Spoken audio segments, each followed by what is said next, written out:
In 1968, a teenager became a star as the female lead in the movie Romeo and Juliet. 50 years later, actress Olivia Hussey is telling her life story in the new book, The Girl on the Balcony. And here's entertainment guru George Pinocchio with the story.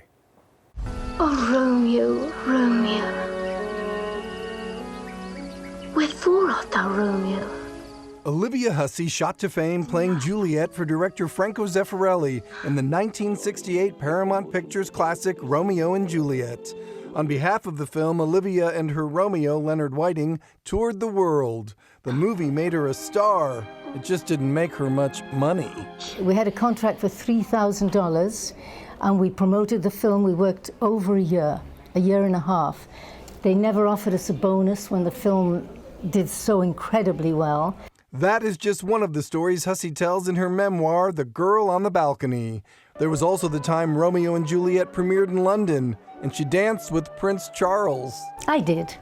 And I put my legs up on his knees, and he rubbed my feet for me because they were hurting because the shoes were too tight. Olivia recalls her stories with the help of her son Alex, who co-authored the book. The way we worked was we had a conversation for 2 years, you know? Yeah. I'd call my mom or we'd meet up and we'd just talk, and then I'd sort of go back and work on the material and then, you know, read it to her or send it to her, and she'd go, yeah, that seems right. I mean, the 70s, you know, they were stuff, you know, she might not have remembered so well. But yes. The 70s is when she made Lost Horizon.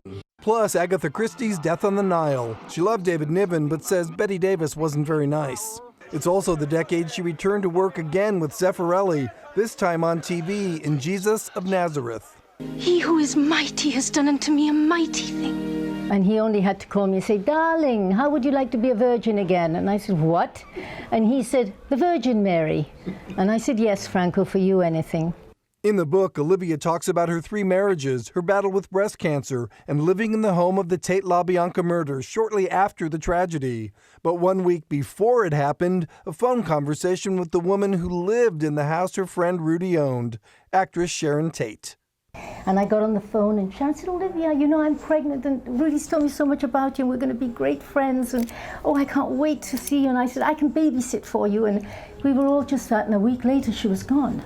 Her book, like life, is full of ups and downs.